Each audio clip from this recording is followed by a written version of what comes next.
Shalom, shalom, bien-aimé dans le Seigneur. Na pesi na mbote na kombo na Yesu Christo.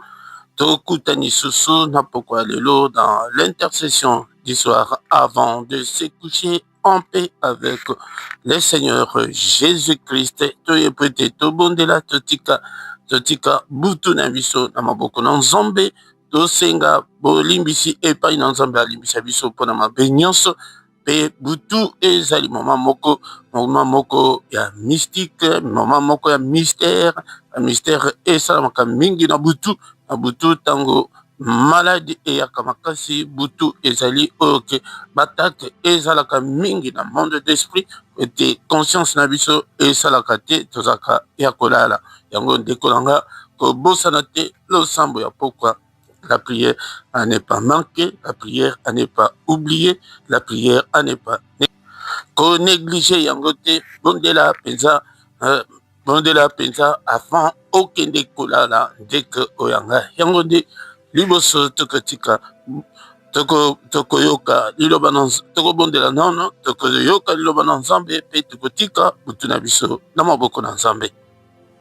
Alléluia, alléluia, alléluia, gloire au Seigneur Jésus. Alléluia, alléluia, alléluia, gloire au Seigneur Jésus. Jésus, nous te louons, nous te louons, nous te louons, Jésus, gloire au Seigneur Jésus. Jésus, nous te louons, nous te louons, nous te louons, Jésus, gloire au Seigneur Jésus. Jésus, nous t'exaltons, nous t'exaltons, Jésus, gloire au Seigneur Jésus. Jésus, nous t'exaltons, nous t'exaltons, Jésus, gloire au Seigneur Jésus. Alléluia, alléluia, alléluia, gloire au Seigneur Jésus. Alléluia, alléluia, alléluia, gloire au Seigneur Jésus.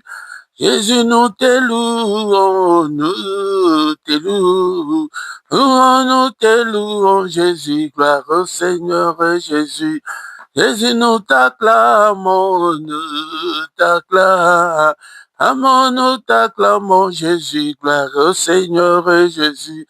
Jésus, nous t'acclamons, nous t'acclamons, Jésus, gloire au Seigneur Jésus. Jésus, nous t'acclamons, nous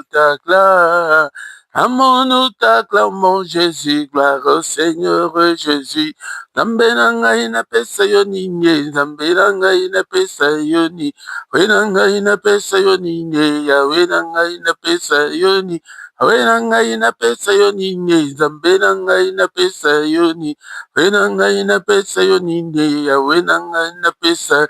Napesi yo bomoi na ngai, Nzambe na ngai napesa yo nini, mbe na ngai napesa yo nini, Nzambe na ngai napesa yo nini.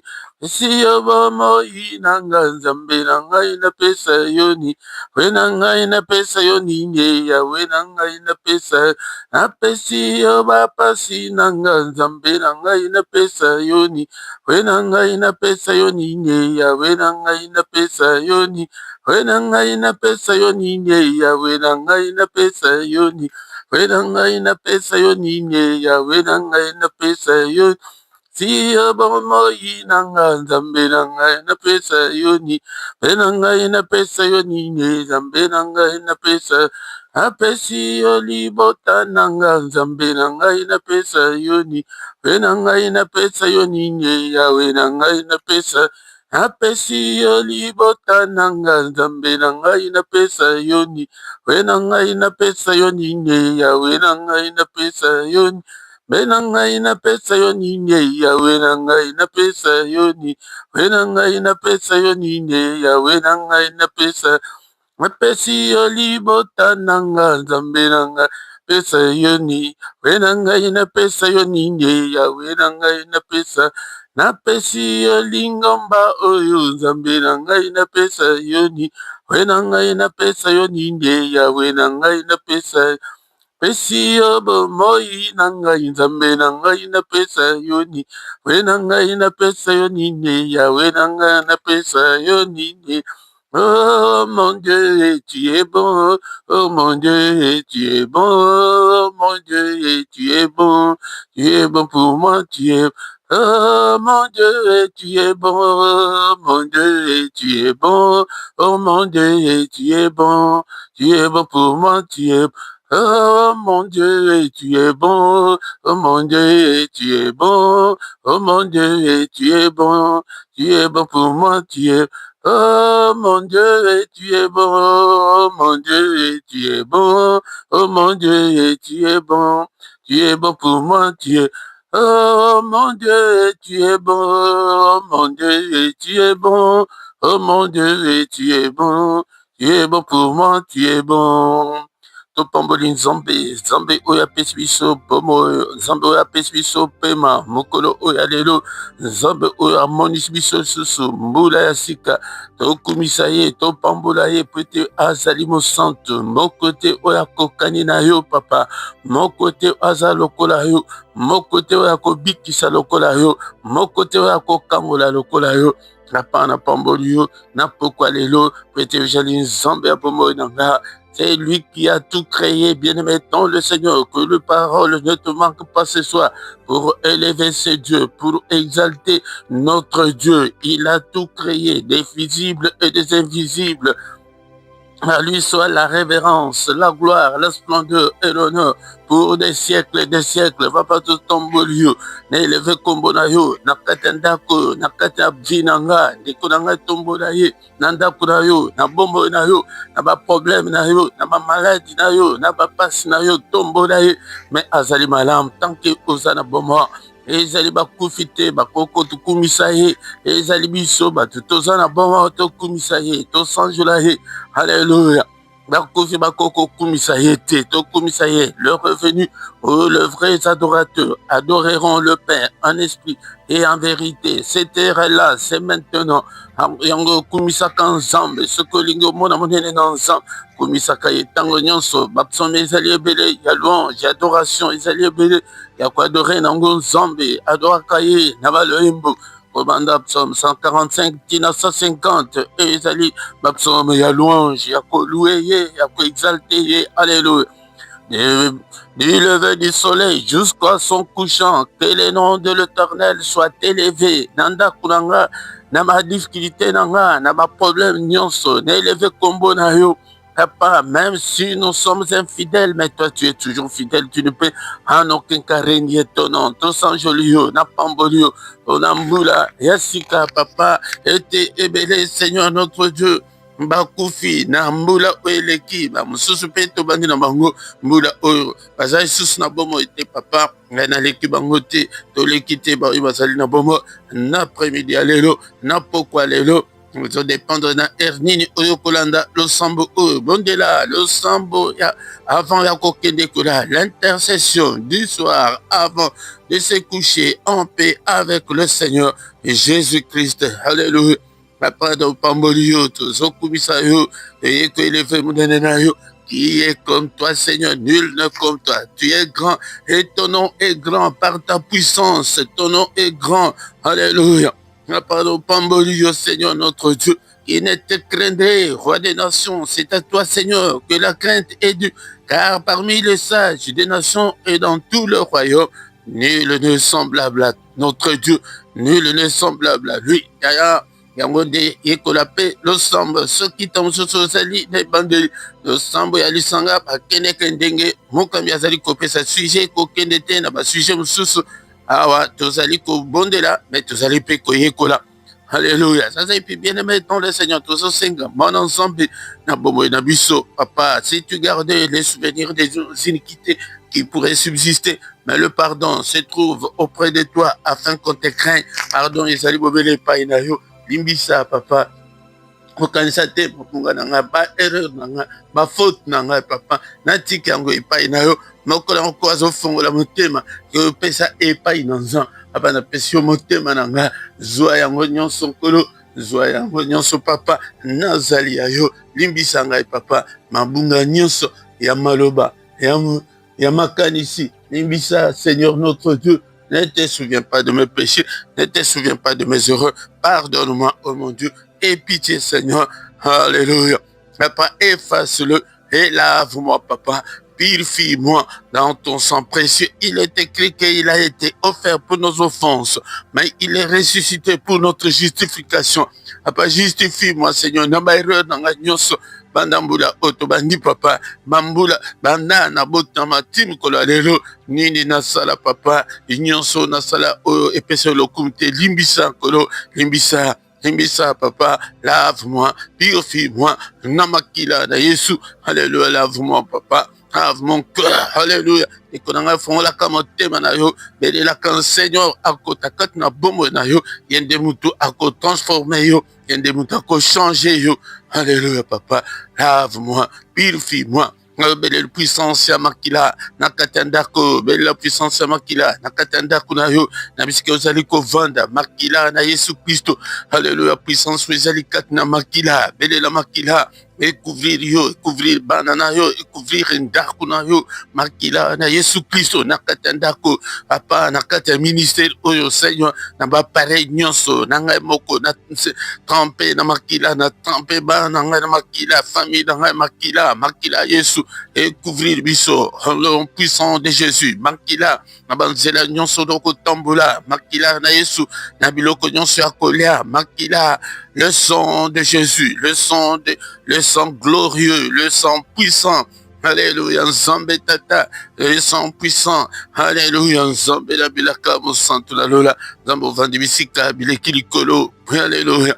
Makila elonga makila nambula oyo alléluia tozali kosopa makila na Yesu Kristo nambula oyo mobimba na bisika nyonso toko tambula na nyonso toko sala nyonso ezala couvert na makila au nom puissant de Jésus Christ makila na Yesu Kristo elonga elonga epesama elanga elonga na ministère oyo elonga na santé elonga na finance elonga na ministère elonga na bana elonga na libota elonga Seigneur notre Dieu na ba nyonso bazali koya kokuta na yo na sika oyo atozala balongi elonga tatula elonga ya na ma prière personnelle continuer que déclarer elonga au nom puissant de Jésus Christ.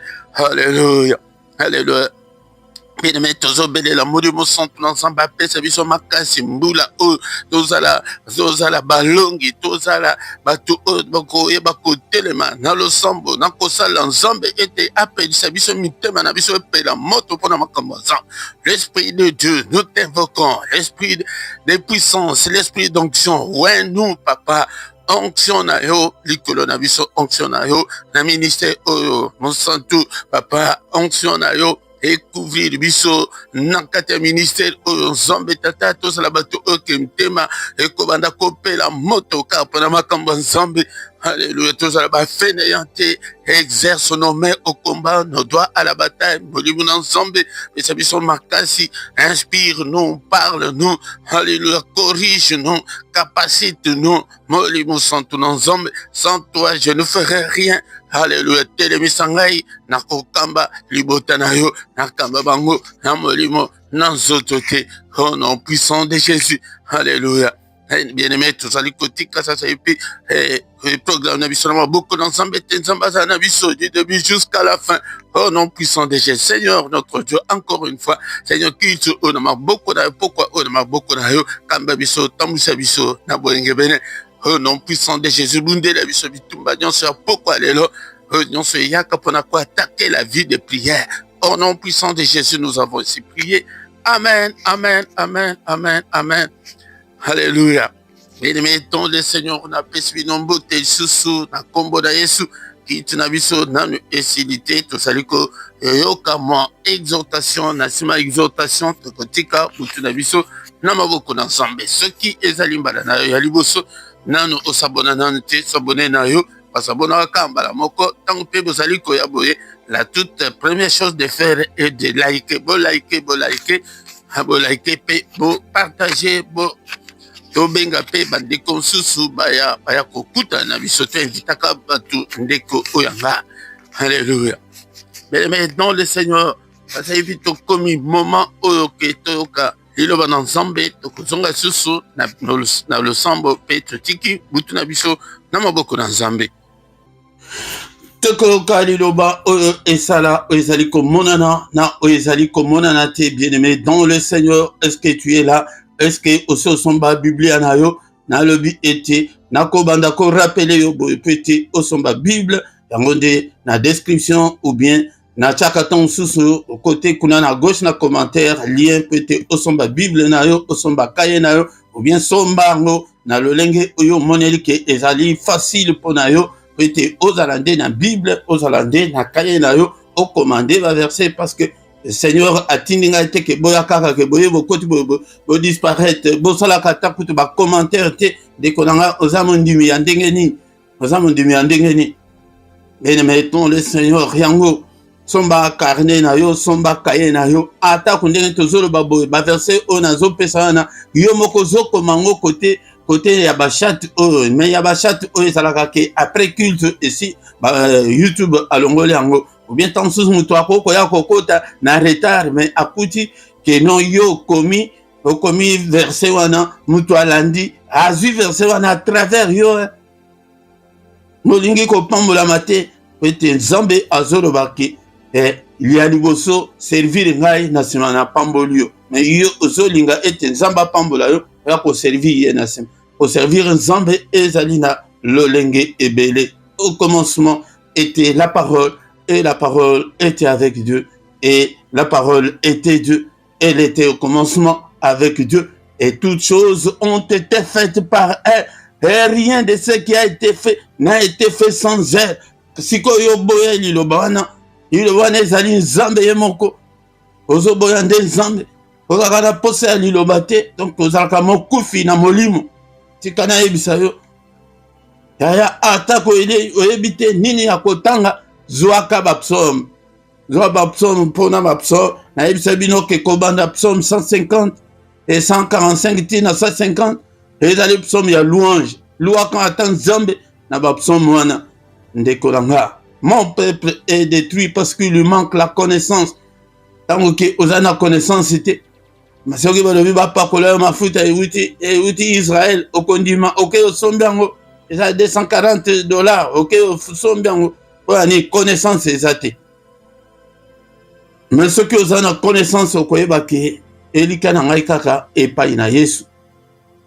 Bien-aimé dans le Seigneur.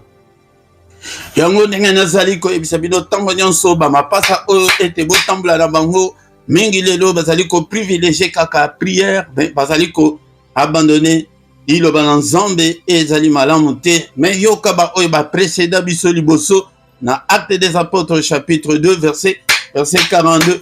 Il persévérait dans l'enseignement des apôtres, dans la communion fraternelle, dans la fraction du pain et dans les prières.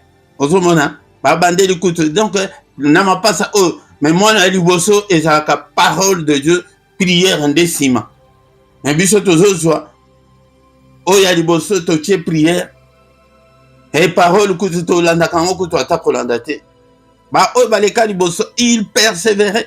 Est-ce que yo ozali ko persévérer na zana posa ko kamba batu oke azana posa ko la zan posa yeba azotanga. Lelo tokomaka tokangama mingi ka na ba réseaux sociaux. Tu peux faire 2-3 heures sur les réseaux sociaux sans même te rendre compte. Diable asa kangayo esprit ozomona kutu na 2 heures sali wana komona on dirait sali 20 minutes. Mais il y a parole de Dieu. On dirait tozabo exhortation ezala muke soki 15 minutes. Komona 15 minutes wala mamate milaywana na ibande no mona makam. Bamate mikusa wana bamate milaywana.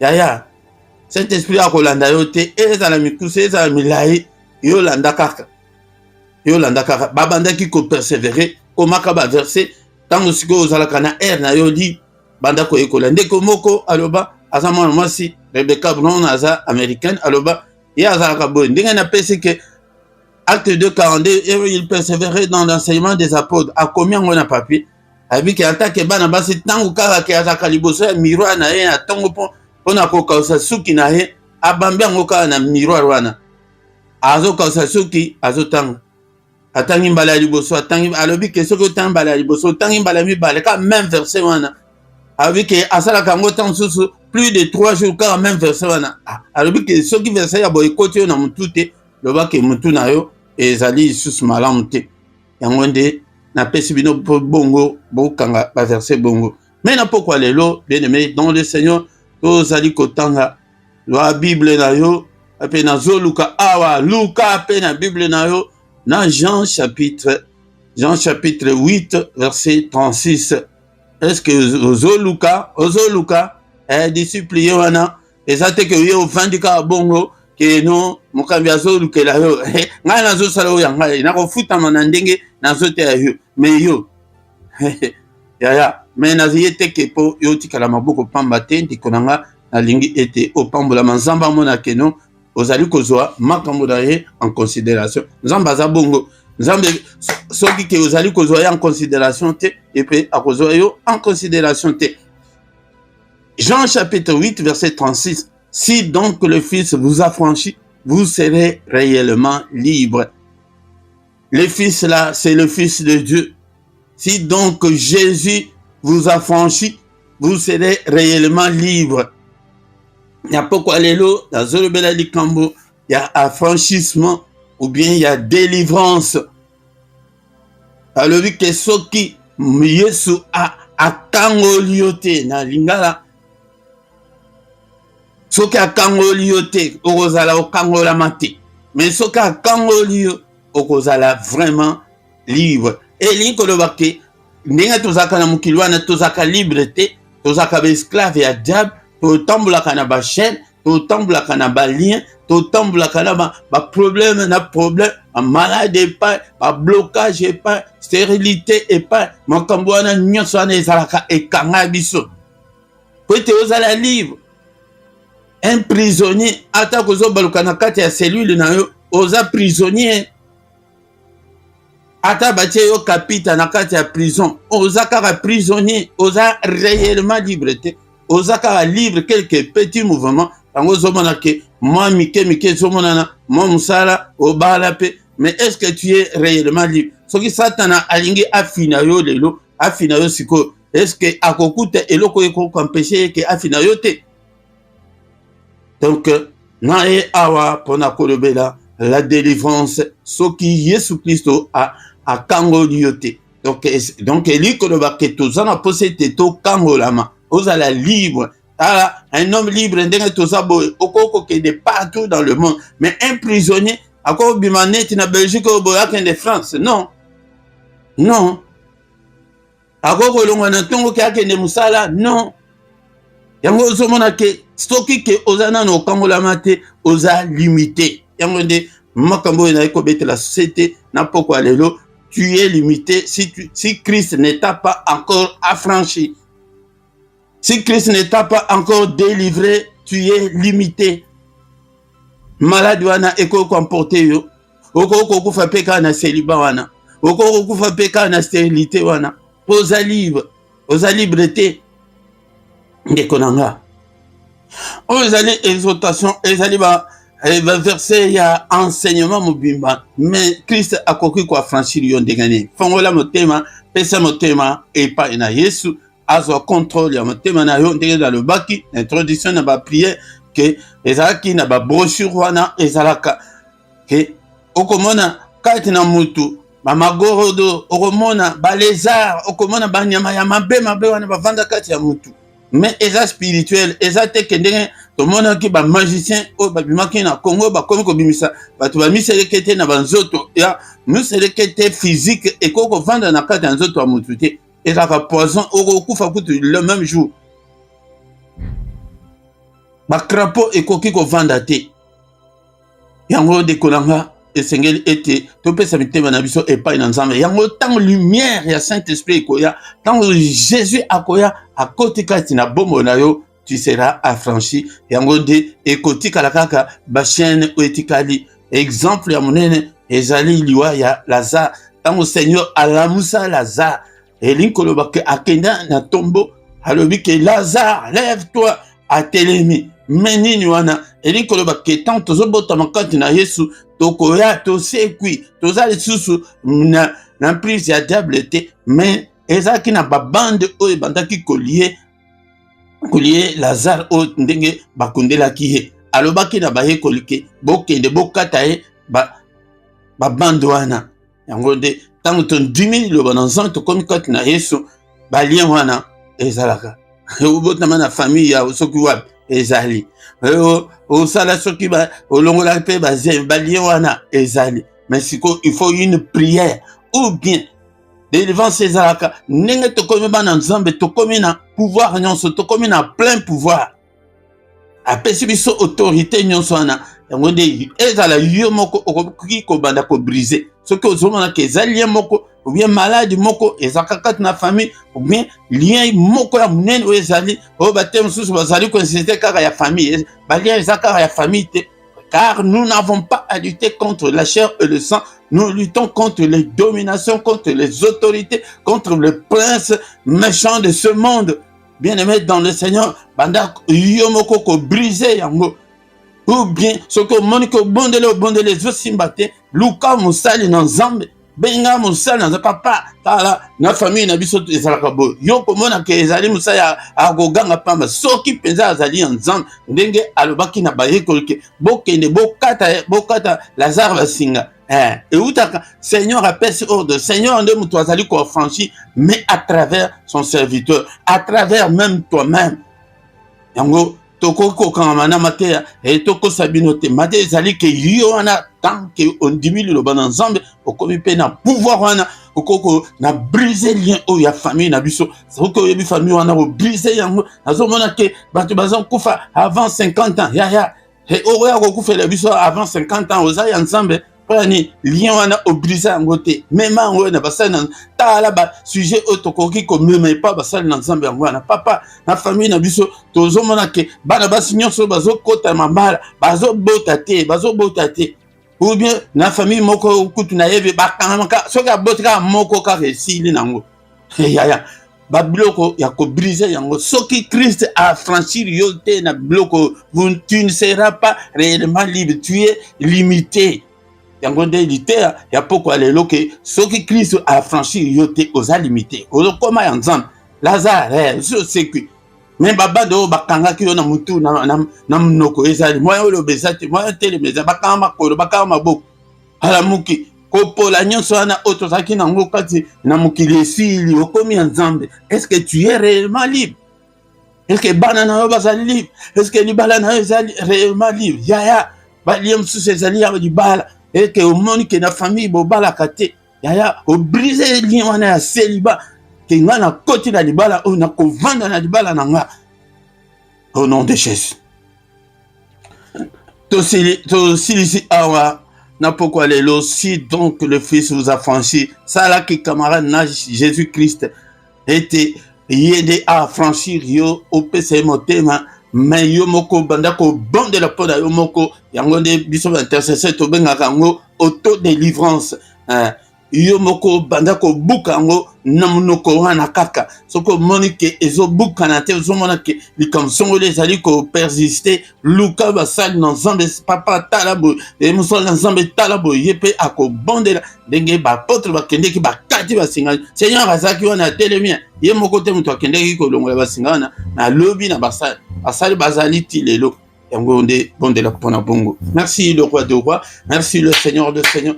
On a exaltation, oya pourquoi lelo, que ton nom soit loué, que ton nom soit glorifié. Merci papa, que ta parole habite en nous abondamment, que ta parole habite en nous dans toute sa grandeur, dans toute sa puissance, au nom puissant de Jésus. Merci le roi de roi, merci papa, dit l'obanayo et vanda katnanga, papa, pesera makasi yana persévérer, nenge, précédent biso, il persévérait dans l'enseignement, n'a persévéré dans l'enseignement, n'a persévéré dans la prière aussi. Quand on enseignement, mais la prière, mais t'as là yo, aux alakakute, yakoluka, au monde en akate, aux allez na yoka bongo, non, quand ils allaient persévérance, c'était, ils allaient que aux yakaka, ceux qui m'ont na yengi, ou bien ceux qui t'ont et permettre yo, attaque ceux qui m'ont que zo, bela, la kaka na sewana, lingue aux allez louana, aux prier kaka bongo, nzambe kangola ngai na bapasi oyo yango moko na moko azobondela mpona bongo na ye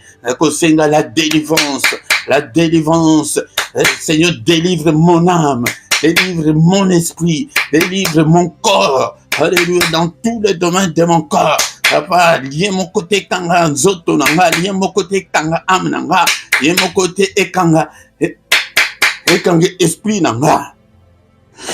Pourquoi les autres obondela dans Jérémie 23 verset 29 où le Seigneur dit: ma parole n'est-elle pas comme un feu, dit l'Éternel, comme un marteau qui brise le roc. Alléluia. Tozobelela parole en Zambé en moto et tout baba dienyo se kangibomo ila biso moto na Zambé etika ka ilo côté na mabanga et tozali komona ngo na offrande ya Eli moto etumbaka na mai ya Nzambe moto na biso na mai ekufaka mais oyo ya Nzambe na mai kutu ekufaka te na mabanga kutu etumba na sacrifice etumba na mabanga ezikisa nyonso le feu de Dieu bondela verset au bondela na yango mikolo nyonso. Et Seigneur, n'est-ce pas toi qui as dit que ta parole est comme un feu?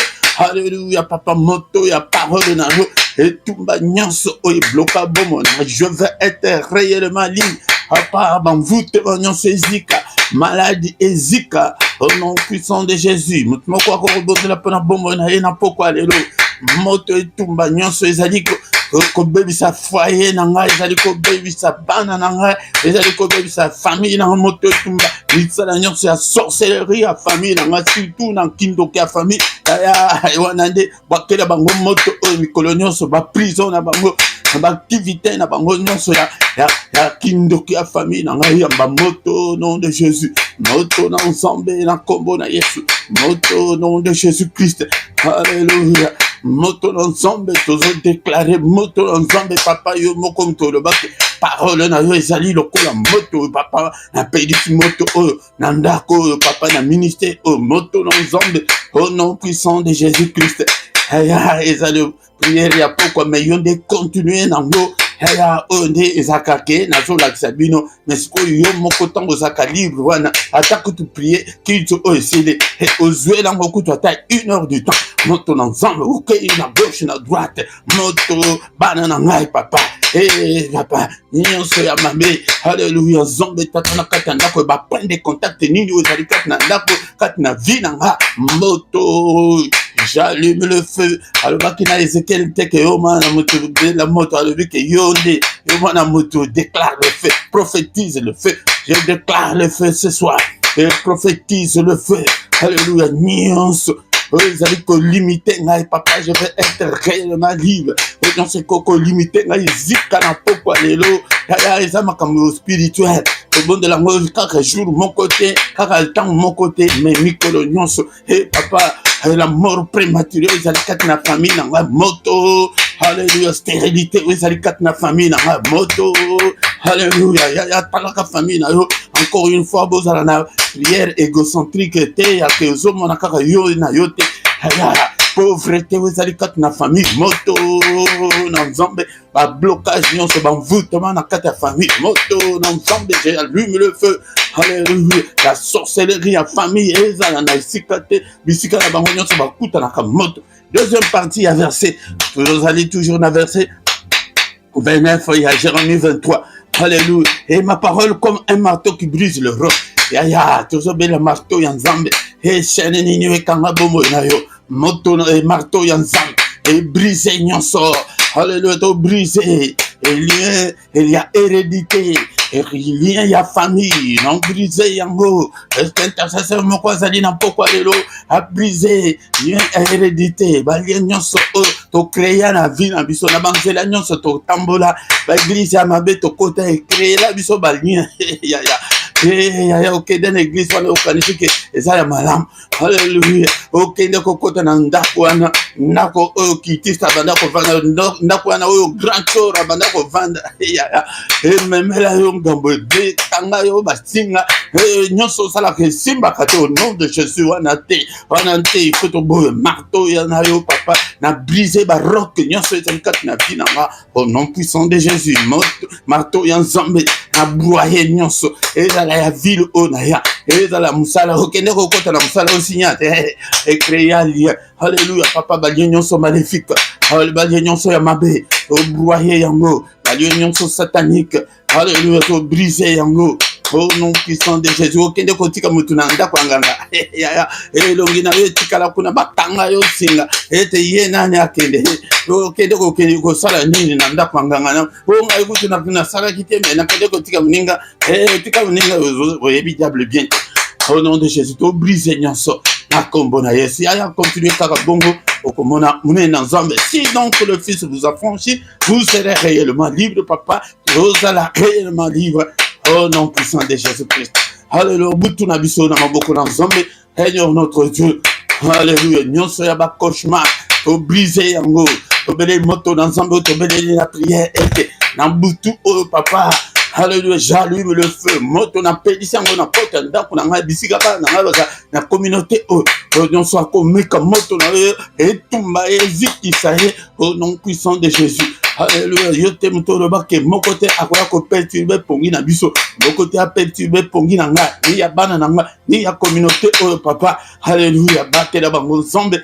Alléluia, oh nyonso za malade Seigneur obiti sa ye na butu. Alléluia, au nom de Jésus mungu na mona biso te sécurise nos demain Seigneur. Alléluia, mupanga alobaki na Ezekiel mana moto oba mupanga alobi mupanga moko eza moko ya siko beta maboko po ete mupanga wana et se multiplier ya comme tout ça sur le plan spirituel ngo ngai na komela ngo bozomona na to banditi na suka na betaka maboko po ete mupanga wana et se multiplier bakake wana beta kase wana alobaki non ndako wana peza eza ndako ya komeka kutu te. Et ndako ya méchant spirituel, zala méchant spirituel, mupanga, alléluia, na ndoki nyonso, na démon nyonso, na esprit maléfique nyonso, nyonso akomeka, alléluia, alléluia, mupanga na zala sanctifié, to repousser bataki nyonso, bataki ya maladie, bataki nyonso ya monde ya ténèbres, mosika na biso, au nom de Jésus, papa batela paix, alléluia, ba chrétien nyonso na butu alléluia, batela libota na ngai mobimba, au nom de Jésus, un mot pour le Congo, de Kolanga. Alléluia, Congo, ezoli koleka mama moko, yamabe, alléluia, la turbulence, toujours senga et pas une nzambe, et te apesa kimia, justice en nzambe pour la Congo, au nom puissant de Jésus-Christ, nzambe abattre la mbokana, ba complot nyonso wana bi, Seigneur alobi, ete ba complot nyonso wana ewite pa na yete, yango nde to kwesi yango, te détruire yango, to senga ka justice en nzambe pour la Congo, kimia pour la Congo, au nom puissant de Jésus. Que le Seigneur Dieu Tout-Puissant vous bénisse et vous garde. Que le Dieu Tout-Puissant fasse luire sa face sur vous. Qu'il vous accorde sa grâce en abondance. Qu'il tourne le regard vers vous. Qu'il vous donne tout ce dont vous avez besoin. Et pour la vie et pour la piété. Au nom puissant de Jésus. Alléluia. Alléluia. Amen, amen, amen, amen, amen. Le roi de roi. Le Seigneur de Seigneur. Au nom c'est Jésus, Jésus, Jésus. Oh, il est le roi, le Seigneur de terre. Oh non, c'est Jésus, Jésus. Oh, il est le roi. Azanzambe, merci Ndekonangai, Nengeoye, na intercession du soir avant de se coucher en paix avec notre Seigneur Jésus-Christ. Au salut malamu Ndekonanga, Nzambe nanga ya mona yo. Seigneur, yo moko tolobi et bien malobana lobi que si donc le Fils vous a franchi, vous serez réellement libre. To bondeli a franchi nous. O azali kobela abika. O azalaki akangama akangolama. Tozala réellement libre pour te servir, Seigneur. Alléluia. Au nom de Jésus. Bien-aimé, to comme na suka, la programme na biso ezali comme d'habitude. Yaka pourquoi nyonso ceux qui t'ont até tant sous problème technique ou bien problème humain ya bomoto yangonde ceux qui t'es bosé la catine à 21h15 ceux qui bomonité wanande ozu culte moko obondeli culte ya kale za la catine bible totami na yo lelo ya Jean 8:36 wana ekomama lelo te ekomama kala bakoko na biso kutu nanu babotama te. Yangonde eza toujours d'actualité. Culte moko ezali akala ezate ata kundenge nazo yebisa bino bozomona ke mambu tango susu ke tozo zongela ba culte mususu yakala ezalaka te sur le plan spirituel yakala ezate yango dekonanga tongo nyonso na pokwa na ngonga 21h heure ya Paris heure ya Bruxelles mais na tongo banda lundi ti vendredi on a na ngonga 6h samedi na dimanche on a tozaka na 5h30 dekonanga mukolo ya lundi tozobondela pona mabota et puis mukolo ya mercredi tozobondela pona bana pona mabota et puis poete pona basi o bazanga mabota pe pona mabala ete obala ou bien libala na yo evanda malamu ete mingi tobondelaka pona mabala te evanda malamu et puis mukolo aposo nangonga 18h tozwaka plus ou moins 20 minutes pona kobondela pona Congo soki yo nano bandi koya te yaka mukolo nyonso aposo tobondela pona tina ya mboka ya Congo okokuta na description okuta ba coordonnées na biso nyonso ezali kuna epe okuta ba coordonnées bancaire pe ezali bosunga pe mosala nzambe nazali koluka kosala studio ya monene mais misolo ezali te dekonanga yango bosabone bopartage boluka pe bandeko mosusu botikela kaka mokambi ye moko te mais yo moko zala disciple azali moto balakisi yo pe olakisi yango epa moto mosusu olandaka culte awa luka pe moto mosusu pe aya kolanda soki oganye ata moto moko epai na nzambe akosepela mpona yo tant tokomi wana tokomi na suka tant susu abosani communique mosusu lobi mpe ezali mokolo wana tokutani susu mokolo alobi pour une autre prière ya pourquoi la prière à ne pas négliger, la prière à ne pas manquer, la prière à ne pas louper. Ou lupaka yangote, mais yaka ete tobondela. Au nom puissant de Jésus, boutou malam pona mutunyonso. Amen, amen, amen, amen, amen.